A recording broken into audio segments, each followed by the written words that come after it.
So, how will you find the terminal velocity of a sphere falling through a fluid?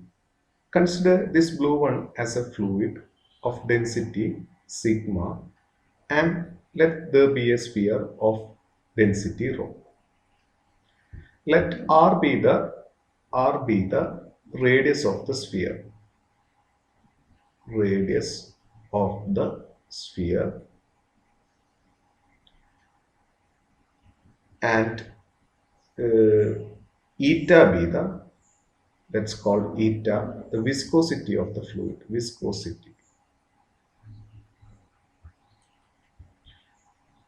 Since the sphere is falling through the fluid, the different forces acting on the fluid are, or on the sphere are, first one is the weight which is equal to mg acting downward. For every body dipped in a fluid, there always act a buoyant force in the upward direction. We call that as Fb. Since the sphere is dragging some liquid, there involves a viscous force in a direction opposite to the motion of the sphere, that is in the upward direction. Let's call that as viscous force, Fv. So these are the different forces acting on the fluid. First we have to find weight.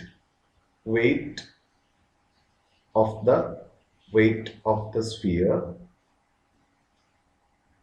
let's note it as W, is equal to m into g. But you know, mass of any body will be volume into density. Density we consider that as rho into g. Also, since it is a sphere, you know, volume will be 4 by 3 pi r cube times rho into g. So that's the weight. Now the buoyant force, according to Archimedes principle, buoyant force equal to weight of the, here Fb is the buoyant force. Buoyant force. By Archimedes principle, this buoyant force will be weight of the fluid displaced. Fluid displaced by the body. Here by the sphere. Since a sphere is dipped in this fluid, an equal volume is displaced by the sphere.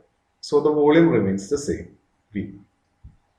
So let's call that weight as some m dash times g.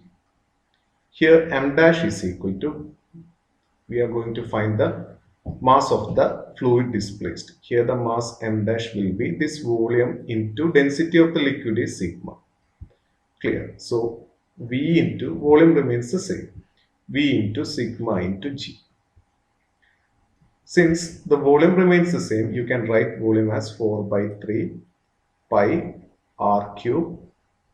4 by 3 pi r cube. Then you have to write the sigma and g. So that's the buoyant force. Let's call this one as equation number 1. Let's call this as equation number 2. Also, the viscous force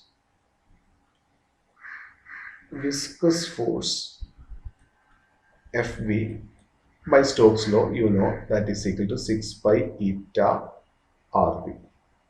Let's call that as equation number 3. We have the expression for viscous force is equal to 6 pi eta Rv. This is according to Stokes law.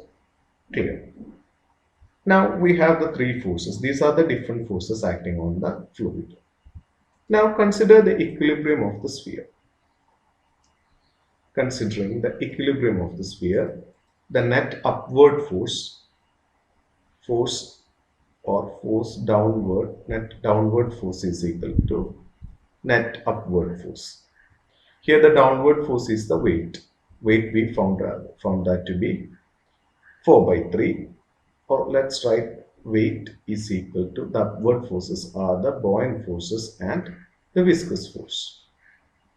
Now if you substitute, this will be 4 by 3 pi r cube rho g is equal to buoyant force. I'm just clearing this.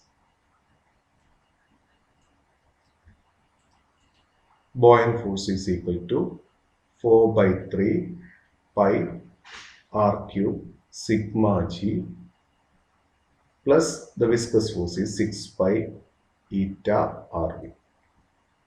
Now what we need to do is to find the value of v from this equation, where v represents the terminal velocity. So 6 pi eta rv is equal to, you can take this to the left, it will be 4 by 3 pi r cube rho g minus 4 by 3 pi r cube sigma g. So 6 pi eta rv is equal to, you can take the 4 by 3 pi r cube outside, also the g rho minus sigma times g. You can write in this way. You can cancel this pi and this pi.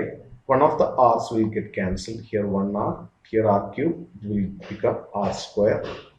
Also v is equal to 4r square rho minus sigma g divided by, here there is a 3 and this 6, and eta comes to the down to the denominator, 6 eta.